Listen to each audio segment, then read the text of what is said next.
Assalamualaikum warahmatullahi wabarakatuh. Selamat pagi dan salam sejahtera untuk kita semua. Yang terhormat Bapak Dr. Andes Aco Agus SH MPD dan Bapak Muhammad Asriyadi SPD MPD selaku dosen pengampu dan dosen mitra pada mata kuliah Pendidikan Kewarganegaraan kelas 01 PKK 2021. Pertama-tama, izinkan saya memperkenalkan diri terlebih dahulu. Nama saya Marwa Rashifa'a, anggota dari kelompok 5. Pada kesempatan kali ini, kami akan memaparkan hasil rangkuman materi kami guna memenuhi nilai UTS pada pertemuan 8 pembelajaran. Namun sebelum itu, saya akan memperkenalkan anggota kelompok saya. Yang pertama, Rizky Ayu Amanda. Yang kedua, Ainun Julaiha. Yang ketiga, Erna Nurdiana. Dan yang terakhir, Fahimatuz Zahabiyah. Materi yang akan dibahas pada video ini, Bab 1, Identitas Nasional Indonesia. Pembahasan pertama, menelusuri konsep dan urgensi identitas nasional. Yang kedua, mengapa identitas nasional sangat penting bagi warga negara. Yang ketiga, sumber historis, sosiologi, politik tentang identitas nasional Indonesia. Yang keempat, dinamika dan tantangan identitas nasional Indonesia. Yang kelima, mendeskripsikan urgensi identitas nasional Indonesia. Bab 2, integrasi nasional Indonesia.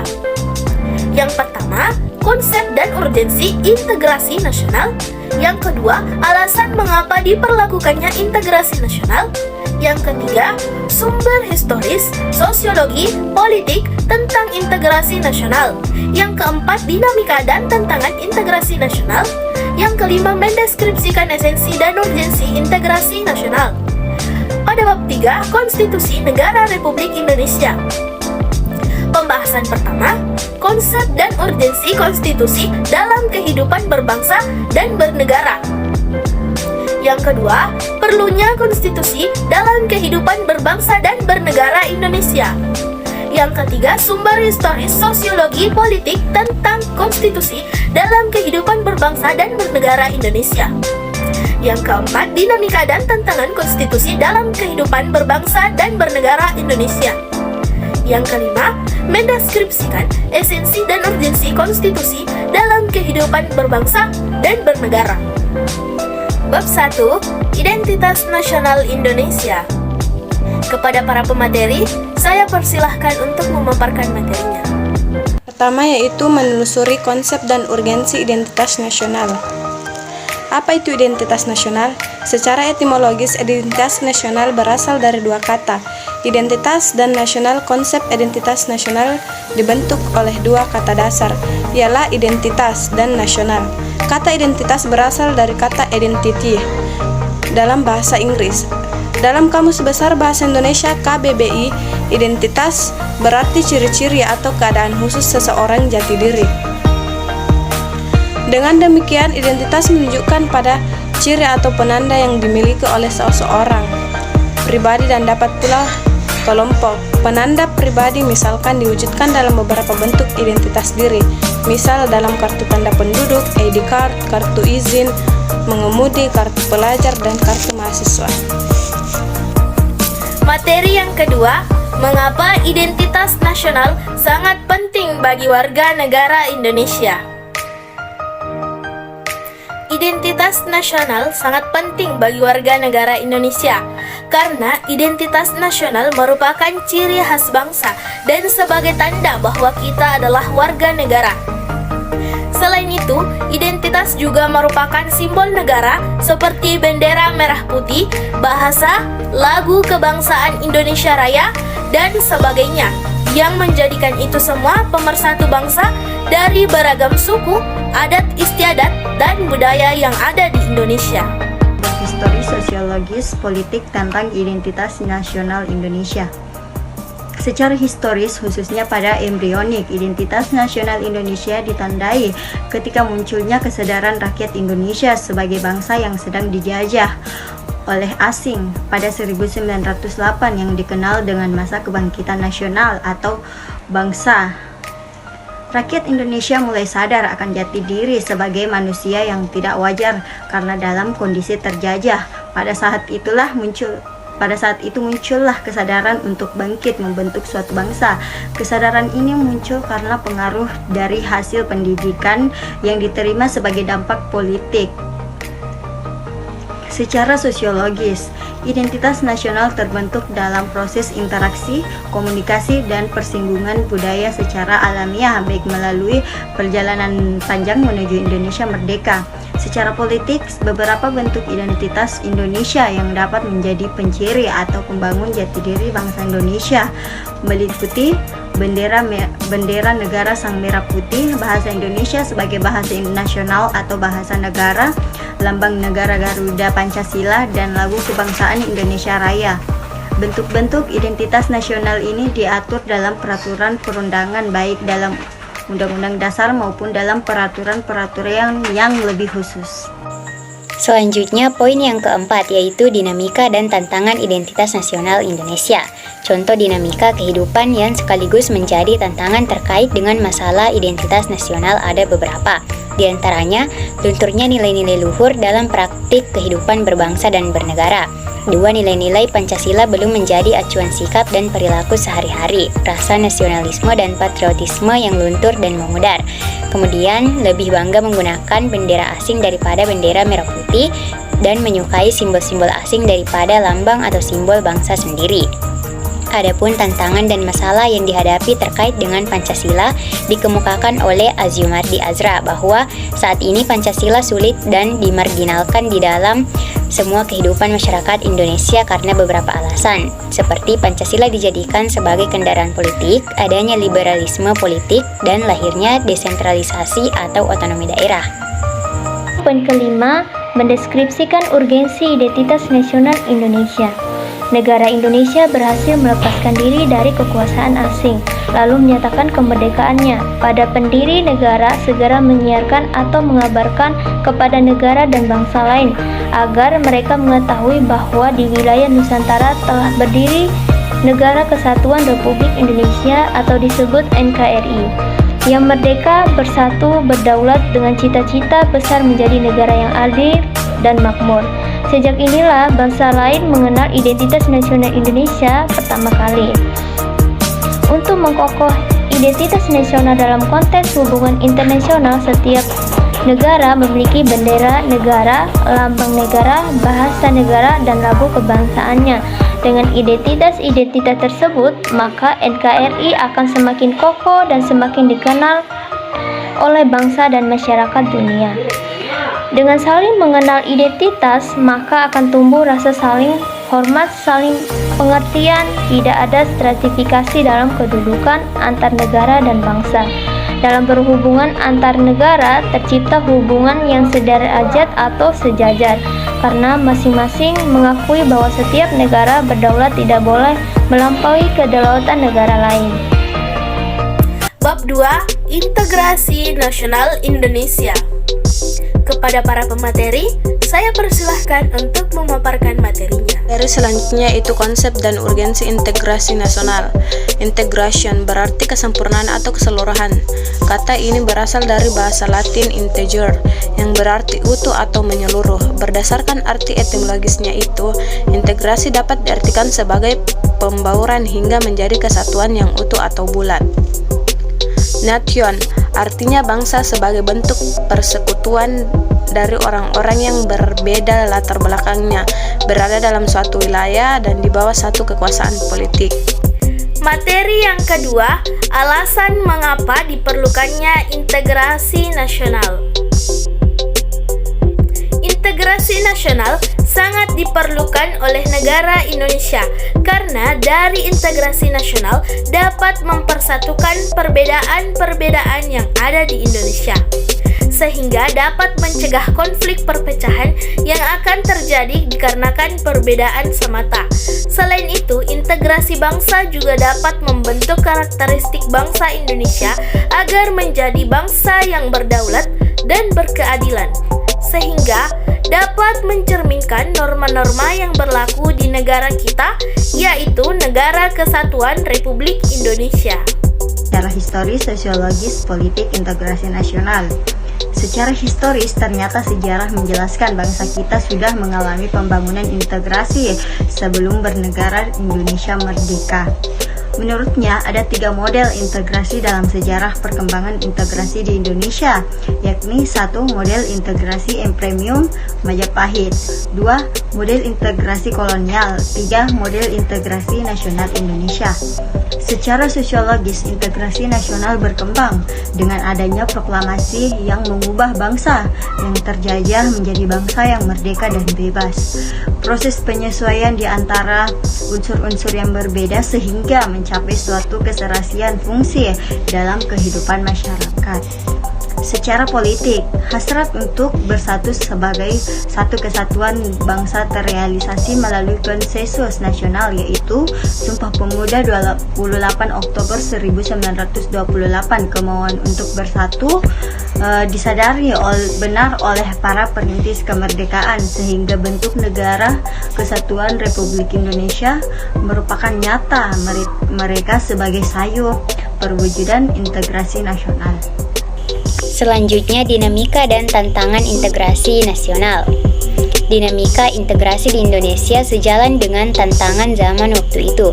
Dinamika itu bisa kita contohkan lewat peristiwa integrasi berdasarkan 5 jenis integrasi berikut. Pertama, integrasi bangsa. Tanggal 15 Agustus 2005, Indonesia berhasil secara damai mengajak gerakan Aceh Merdeka untuk kembali bergabung bersama NKRI. Kemudian integrasi wilayah, di mana Indonesia mengumumkan kedaulatan wilayah Indonesia, yakni lebar laut teritorial seluas 12 mil. Kemudian integrasi nilai. Nilai yang dimaksud adalah nilai Pancasila. Kemudian integrasi elit massa. Integrasi ini ditandai dengan seringnya pemimpin mendekati rakyat melalui berbagai kegiatan. Kemudian terakhir, integrasi tingkah laku atau perilaku integratif. Mewujudkan perilaku integratif dilakukan dengan pembentukan lembaga-lembaga politik dan pemerintah termasuk birokrasi. Sedangkan dalam upaya mewujudkan integrasi nasional Indonesia, tantangan yang dihadapi datang dari dimensi horizontal dan vertikal. Dalam dimensi horizontal, tantangan yang ada berkenaan dengan pembelahan horizontal yang berakar pada perbedaan suku, agama, ras, dan geografi. Sedangkan dalam dimensi vertikal, tantangan yang ada adalah berupa celah perbedaan antara elit dan massa, di mana latar belakang pendidikan kekotaan menyebabkan kaum elit berbeda dari massa yang cenderung berpandangan tradisional. Poin kelima yaitu mendeskripsikan esensi dan urgensi integrasi nasional. Masyarakat yang terintegrasi dengan baik merupakan harapan bagi setiap negara, sebab integrasi masyarakat merupakan kondisi yang sangat diperlukan bagi negara untuk membangun kejayaan nasional demi mencapai tujuan yang diharapkan. Integrasi masyarakat yang sepenuhnya memang suatu yang tidak mungkin diwujudkan karena setiap masyarakat di samping membawa potensi integrasi juga menyimpan potensi konflik atau pertentangan. Persamaan kepentingan, kebutuhan untuk bekerja sama, serta konsensus tentang nilai-nilai tertentu dalam masyarakat merupakan potensi yang mengintegrasikan. Kegagalan dalam mewujudkan integrasi masyarakat berarti kegagalan untuk membangun kejayaan nasional, bahkan dapat mengancam kelangsungan hidup bangsa dan negara yang bersangkutan. Bab 3, Konstitusi Negara Republik Indonesia. Kepada para pemateri, saya persilahkan untuk memaparkan materinya. Selanjutnya itu konsep dan urgensi konstitusi dalam kehidupan berbangsa negara. Konstitusi adalah seperangkat aturan atau hukum yang berisi ketentuan tentang bagaimana pemerintah diatur dan dijalankan. Oleh karena aturan atau hukum yang terdapat dalam konstitusi itu mengatur hal-hal yang amat mendasar dari suatu negara, maka konstitusi dikatakan pula sebagai hukum dasar yang dijadikan pegangan dalam menyelenggarakan suatu negara. Materi yang kedua, perlunya konstitusi dalam berbangsa dan bernegara. Konstitusi dalam berbangsa dan bernegara memiliki arti penting bagi negara karena kedudukannya dalam mengatur kekuasaan, membatasi kekuasaan, menjadi barometer dalam kehidupan berbangsa dan bernegara, serta memberikan arahan dan pedoman bagi generasi penerus bangsa dalam menjalankan suatu negara. Selain itu, konstitusi juga memiliki kedudukan yang tinggi dan semua apa yang dilakukan dalam negara memiliki aturan tersendiri. Maka dari itu, negara kita dikenal sebagai negara hukum. Sumber historis, sosiologis, politik tentang konstitusi dalam kehidupan berbangsa negara Indonesia. Secara historis, dalam sejarah kebangsaan Indonesia berdirinya organisasi Budi Utomo tahun 1908 disepakati sebagai Hari Kebangkitan Nasional, karena pada saat itulah dalam diri bangsa Indonesia mulai tumbuh kesadaran sebagai bangsa, walaupun belum menamakan Indonesia.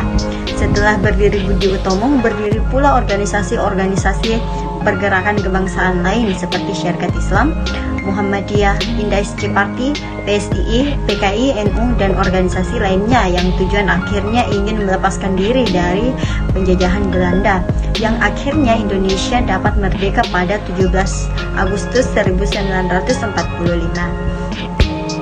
Secara sosiologis, terdapat pernyataan dari seorang sejarawan yaitu Profesor Nina Lubis tahun 2008. Dahulu musuh itu jelas, penjajahan yang tidak memberikan ruang untuk mendapat keadilan kemanusiaan yang sama bagi warga negara. Kini musuh bukan dari luar, tapi dari dalam negeri sendiri, seperti korupsi yang merajalela, ketidakadilan, pelanggaran HAM, kemiskinan, ketidakmerataan ekonomi, penyalahgunaan kekuasaan, tidak menghormati harkat dan martabat orang lain, suap menyuap, dan lain-lain. Dari pernyataan tersebut tampak bahwa proses perjuangan untuk menjaga eksistensi negara bangsa mencapai tujuan nasional sesuai cita-cita para pendiri negara bangsa, the founding fathers. Belumlah selesai, bahkan masih panjang. Pada tataran sosial, seluruh pemimpin bangsa membakar semangat rakyat untuk mengusir penjajah yang hendak kembali menguasai dan menduduki Indonesia yang telah dinyatakan merdeka. Secara politis, pendidikan kewarganegaraan mulai dikenal dalam pendidikan sekolah. Dapat digali dari dokumen kurikulum sejak tahun 1957, sebagaimana dapat diidentifikasi dari pernyataan Sumantri pada tahun 1972 bahwa pada masa Orde Lama mulai dikenal istilah satu kewarganegaraan pada tahun 1957, dua civics pada tahun 1962, dan tiga pendidikan kewarganegaraan negara pada tahun 1968. Kemudian dinamika dan tantangan konstitusi dalam kehidupan berbangsa negara Indonesia. Melihat perjalanan sejarah Indonesia merdeka, ternyata telah terjadi dinamika ketatanegaraan seiring berubahnya konstitusi atau undang-undang dasar yang diberlakukan. Dinamika konstitusi itu adalah sebagai berikut. Yang pertama, UUD NRI 1945, kemudian Konstitusi RIS 1949, UUD S 1950, UUD NRI 1945, dan UUD NRI 1945 masa Orde Baru. Adapun tantangan yang dihadapi adalah pada pertengahan 1997 negara kita dilanda krisis ekonomi dan moneter yang sangat hebat. Akibat dari krisis tersebut adalah barang-barang harga melambung tinggi, sedangkan daya beli masyarakat terus menurun. Sementara itu nilai tukar rupiah terhadap mata uang asing terutama dolar Amerika semakin merosot. Yang kelima, esensia adalah inti atau hakikat, bisa juga disebut sebagai hal yang pokok dari suatu. Urgensi adalah keharusan yang mendesak atau hal yang sangat penting. Konstitusi sebagai dasar pembentukan negara dan penyelenggaraan kekuasaan negara dilakukan berdasarkan hukum dasar konstitusi. Dengan demikian, konstitusi mempunyai kedudukan atau derajat supremasi dalam suatu negara. Yang dimaksud dengan supremasi konstitusi adalah konstitusi mempunyai kedudukan tertinggi dalam tertib hukum suatu negara. Undang-Undang Negara Republik Indonesia 1945 sebagai Konstitusi Negara Indonesia memiliki kedudukan sebagai hukum tertinggi dan hukum dasar negara.